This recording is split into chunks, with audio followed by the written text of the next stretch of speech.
Hello everyone, welcome to my YouTube channel.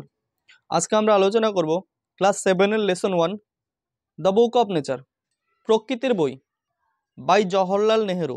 যে কোনো গল্প বা কবিতা পড়ার আগে আমাদের অবশ্যই উচিত লেখক পরিচিতি জানার। তো তাহলে চলো লেখক সম্পর্কে আমরা কিছু তথ্য জেনে নেই। Let's start. চলো শুরু করি। Pandit Jawaharlal Nehru was a great freedom fighter, ছিলেন একজন মহান স্বাধীনতা সংগ্রামী and the first prime minister of independent India, এবং স্বাধীন ভারতের প্রথম প্রধানমন্ত্রী ছিলেন। He was a very good writer as well, তিনি একজন খুব ভালো লেখকও ছিলেন। দ্য ডিসকভারি অফ ইন্ডিয়া, ভারতের আবিষ্কারসমূহ। গ্লিমসেস অফ ওয়ার্ল্ড হিস্ট্রি, বিশ্বের এক ঝলক ইতিহাস। এবং অটোবায়োগ্রাফি, আত্মজীবনী আর সাম অফ হিজ নোটেড ওয়ার্ক, তার কিছু গুরুত্বপূর্ণ কাজ। ডিউরিং দ্য লেট 1920s, 1920 সালের শেষ দিকে, he wrote a series of letter to his young daughter Indira, তিনি তার কম বয়সী মেয়ে ইন্দিরা ধারাবাহিকভাবে চিঠি লিখেছিলেন। To share his idea, thoughts and knowledge with her, ভাগ করে নিতে তার সাথে চিন্তাভাবনা, জ্ঞান, পরিকল্পনা। This letters were later compelled into a book title, পরবর্তীকালে এই চিঠিগুলি একটি বইতে একত্রিত করে নাম দেওয়া হয়েছে letters from a father to his daughter, একজন পিতার থেকে মেয়ের জন্য চিঠি। This present text is an excerpt from the book, বর্তমান পাঠ্যটি সেই বইয়ের একটি উদ্ধৃত অংশ।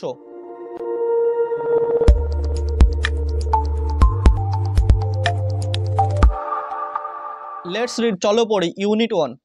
When you and I are together, যখন তুমি আর আমি একসাথে থাকি। You often ask me question, তুমি আমাকে তখন প্রায়শই প্রশ্ন করো। অ্যাবাউট মেনি থিংস, নানা বিষয় নিয়ে। এবং I try to answer them, আমি সেগুলোর উত্তর দেওয়ার চেষ্টা করি। নাও, এখন। That you are at Mussoorie, তুমি মুসরিতে। And I am in Allahabad, এবং আমি এলাহাবাদে। We can not have this talk, তাই আমরা সেই কথাগুলো বলার সুযোগ পাই না বা বলতে পারি না। I am therefore going to write to you from time to time, আমি তোমাকে সময়ে সময়ে লিখতে থাকব। Short account of the story of our earth, আমাদের পৃথিবীর ছোট ছোট গল্প। অ্যান্ড মেনি কান্ট্রিজ, এবং বিভিন্ন দেশ। গ্রেট অ্যান্ড স্মল, বিশাল এবং ক্ষুদ্র। Into which it is divided, যেভাবে পৃথিবী বিভক্ত হয়েছে। অর্থাৎ এখানে বলেছে জওহরলাল নেহরু তার মেয়ে ইন্দিরাকে এবার বলছে যে আমি তোমাকে সময়ে সময়ে ঘটনা বলবো বা চিঠি লিখব, সেই চিঠিতে থাকবে আমাদের পৃথিবীর এবং বিশাল আর ক্ষুদ্র বিভিন্ন দেশ সম্পর্কে, যেভাবে পৃথিবীটা বিভক্ত হয়েছে সেই সম্পর্কে চিঠি লিখে যাবে। নেক্সট, তারপরে দেখো কি বলা আছে। You have read a little about English history, তুমি কিছুটা ইংরেজদের ইতিহাস পড়েছো।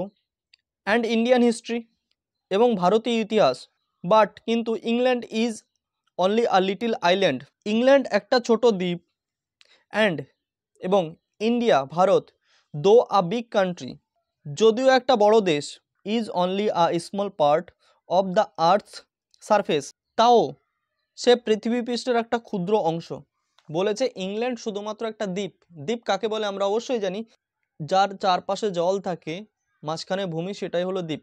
ইংল্যান্ড হলো একটা দ্বীপ। আর যেখানে ভারতটা ইংল্যান্ডের চেয়ে অনেক বড়, তবুও ভূপৃষ্ঠের উপর একটা ছোট্ট অংশ মাত্র। If we want to know something about the story of this world of hours, যদি আমরা আমাদের এই পৃথিবী সম্পর্কে কিছু জানতে চাই। উই মাস্ট থিঙ্ক, আমাদের অবশ্যই ভাবতে হবে।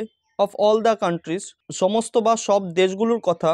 অ্যান্ড অল দ্য পিপলস, এবং সকল মানুষদের কথা বা অধিবাসীদের কথা। দ্যাট হ্যাভ ইনহেবিটেড ইট, যারা এখানে বাস করছে বা যারা এখানে বাস করে। ইনহেবিটেড কথা শব্দের অর্থ হলো বাস করা। And not merely of one little country where we may have been born, এবং কেবলমাত্র আমরা যেখানে জন্মেছি সেই ছোট্ট দেশের কথা নিয়ে নয়। অর্থাৎ আমরা যদি পৃথিবীর গল্প সম্পর্কে জানতে চাই, তাহলে আমাদের সমস্ত দেশগুলোর কথা ভাবতে হবে এবং তাতে বসবাসকারী সকল মানুষজনের কথা ভাবতে হবে। শুধুমাত্র আমরা যেখানে জন্মেছি সেই দেশের কথা ভাবলে হবে না। মিয়ারলি শব্দের অর্থ হলো কেবলমাত্র। আই এম অ্যাফ্রেড, আমি ভয় পাচ্ছি। I can only tell you very little in this letters of mine, যে আমি আমার এই চিঠিতে তোমাকে খুবই সামান্য কথাই বলতে পারবো। বাট দ্যাট লিটিল, কিন্তু এই সামান্য কথাই, আই হোপ, আমি মনে করি, উইল ইন্টারেস্ট ইউ, তোমার মনোযোগ আকর্ষণ করবে and make you think of the world as a whole, পৃথিবীকে সম্পূর্ণভাবে চিন্তা করতে, অ্যান্ড এবং of other peoples in it as our brothers and sisters, এবং এর মধ্যেকার অন্যান্য মানুষদের ভাই এবং বোন হিসেবে ভাবতে। When you grow up you will read, যখন তুমি বড় হবে তুমি পড়বে about the story of the earth and her peoples, এই পৃথিবী এবং তার মানুষদের গল্প, ইন ফ্যাট বুক, মোটা মোটা বইতে, ফ্যাট বুক মানে মোটা মোটা বই, and you will find it more interesting than any other story or novel that you may have read, এবং তুমি দেখবে তোমার পড়া অন্য যে কোনো গল্প বা উপন্যাসের চেয়ে এগুলো অনেক বেশি আকর্ষণীয়। ইউ নো অফকোর্স দ্যাট, তুমি নিশ্চয়ই জানো যে our earth is very very old, আমাদের পৃথিবী অনেক অনেক পুরনো, millions and millions of years old, লক্ষ লক্ষ বছরের পুরনো, and for a long long time, এবং দীর্ঘদিন ধরে there were no man or women living in it, এখানে কোনো পুরুষ বা মহিলা বাস করতো না। Before the man came there, মানুষের আসার আগে এখানে ওয়ার অনলি অ্যানিমেলস, কেবলমাত্র পশুরা ছিল, অ্যান্ড বিফোর দ্য অ্যানিমেলস, আর পশুদের আগে there was a time when no kinds of life existed on the earth, আর পশুদের আসার আগে এই পৃথিবীতে কোনো প্রাণের অস্তিত্বই ছিল না। It is difficult to imagine this world of hours, আমাদের এই বিশ্বকে কল্পনা করা খুবই কঠিন, which is so full today of all kinds of animals and man, যা এখন মানুষ এবং সব রকম জীবজন্তু দ্বারা পরিপূর্ণ, টু বি উইদাউট দেম, তাদেরকে বাদ দিয়ে, অর্থাৎ এই পৃথিবীতে মানুষ পশু পাখি যা কিছু আছে তাদেরকে বাদ দিয়ে এই পৃথিবীটাকে কল্পনা করা খুবই কঠিন। But scientists and those who have studied, কিন্তু বিজ্ঞানীরা এবং যারা প্রচুর পড়াশোনা করেছে, অ্যান্ড থট, এবং চিন্তাভাবনা করেছে, a great deal about this matters, এ সকল বিষয়ে, টেল আস, তারা আমাদেরকে বলছেন, দ্যাট যে দেয়ার ওয়াজ আ টাইম, এক সময়, when the earth was too hot, যখন পৃথিবীটা ছিল খুবই গরম বা এতটাই গরম, for any living being to live on it, যে এখানে কোনো জীবন্ত প্রাণীর পক্ষে বাঁচা সম্ভব ছিল না। অর্থাৎ বিজ্ঞানীরা এবং যারা এই বিষয়ে প্রচুর পড়াশুনো করেছেন তারা বলছেন যে একসময় পৃথিবী ছিল প্রচুর গরম এবং সেখানে কোনো প্রাণের অস্তিত্ব থাকা সম্ভবই না, অর্থাৎ কোনো জীবন্ত মানুষ এবং প্রাণী বসবাস করতে পারেই না। And if we read their books, এবং আমরা যদি তাদের বই পড়ি, অ্যান্ড স্টাডি দ্য রক্স, এবং পাথরকে পর্যবেক্ষণ করি, অ্যান্ড দ্য ফসিলস, এবং জীবাশ্ম, অর্থাৎ জীবাশ্মটা হলো the remains of old animals, মৃত প্রাণীর অংশ, we can our self see, তবে আমরা নিজেরাই দেখতে পাবো, দ্যাট যে this must have been so, একসময় নিশ্চিত সেই রকমই ছিল। অর্থাৎ এখন বলছে যে আমরা যদি বই পড়ি এবং পাথর ও জীবাশ্ম অর্থাৎ মৃত প্রাণীর অংশ নিয়ে পর্যবেক্ষণ করি তবে নিজেরাই তা দেখতে পাবো যে একসময় নিশ্চিতই এই রকমই ছিল। তো দেখো এখানে ব্রিফ অফ দ্য স্টোরি যদি বলতে হয় তাহলে বলতে পারি যে জওহরলাল নেহেরু তার মেয়ে ইন্দিরাকে যখন চিঠিতে লিখেছিলেন, যে তিনি লিখেছিলেন যে যখন তিনি এবং ইন্দিরা সাথে থাকতেন তখন ইন্দিরা তাকে প্রশ্ন করতো এবং সে ইন্দিরার সমস্ত প্রশ্নের উত্তর দিত। যা এখন যেহেতু দুজনেই আলাদা জায়গায় আছে, অর্থাৎ ইন্দিরা মসুরিতে এবং তিনি এলাহাবাদে, তাই সেই সমস্ত কথা বলার সুযোগ নেই। এই জন্য তিনি সময়ে সময়ে ইন্দিরাকে কিছু চিঠি লিখবে এবং তাতে বলবে আমাদের এই পৃথিবী সম্পর্কে কিছু তথ্য দেবে এবং তার সঙ্গে তার চিন্তা, তার কল্পনাগুলো ভাগ করে নেবে। এবং তিনি চিঠিতে বলেছেন যে তুমি ইংরেজদের ইতিহাস এবং ভারতের ইতিহাস সম্পর্কে কিছুটা পড়েছো, কিন্তু ইংল্যান্ড সেখানে ছোট্ট দ্বীপ আর ভারতও একটা বড় দেশ, কিন্তু তবুও পৃথিবী পৃষ্ঠের উপর একটা ছোট্ট একটা অংশ। আর আমরা যদি পৃথিবী সম্পর্কে কিছু জানতে চাই তাহলে আমাদের অবশ্যই সকল দেশ এবং তার সকল অধিবাসী বা সেখানে বাস করা সমস্ত মানুষদের সম্পর্কে জানতে হবে। কেবলমাত্র আমরা যেখানে জন্মেছি সেই ছোট্ট দেশের কথা ভাবলে হবে না।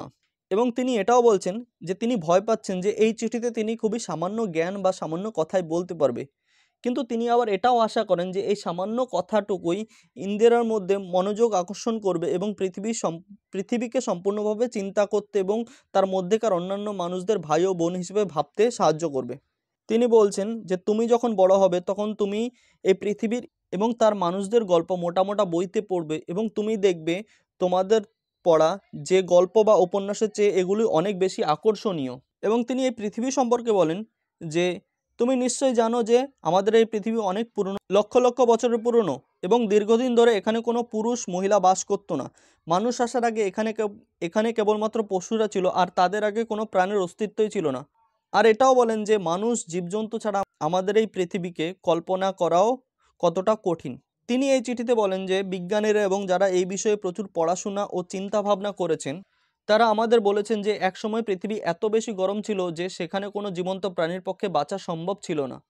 আমরা যদি তাদের বই পড়ি এবং পাথর ও জীবাশ্ম অর্থাৎ মৃত প্রাণীর অংশ নিয়ে পর্যবেক্ষণ করি তবে তা নিজেরাই দেখতে পাবো যে একটা সময় সেই রকমই নিশ্চিত ছিল। তো thank you everyone for watching my ভিডিওটি কেমন লাগলো সেটা অবশ্যই জানাবে।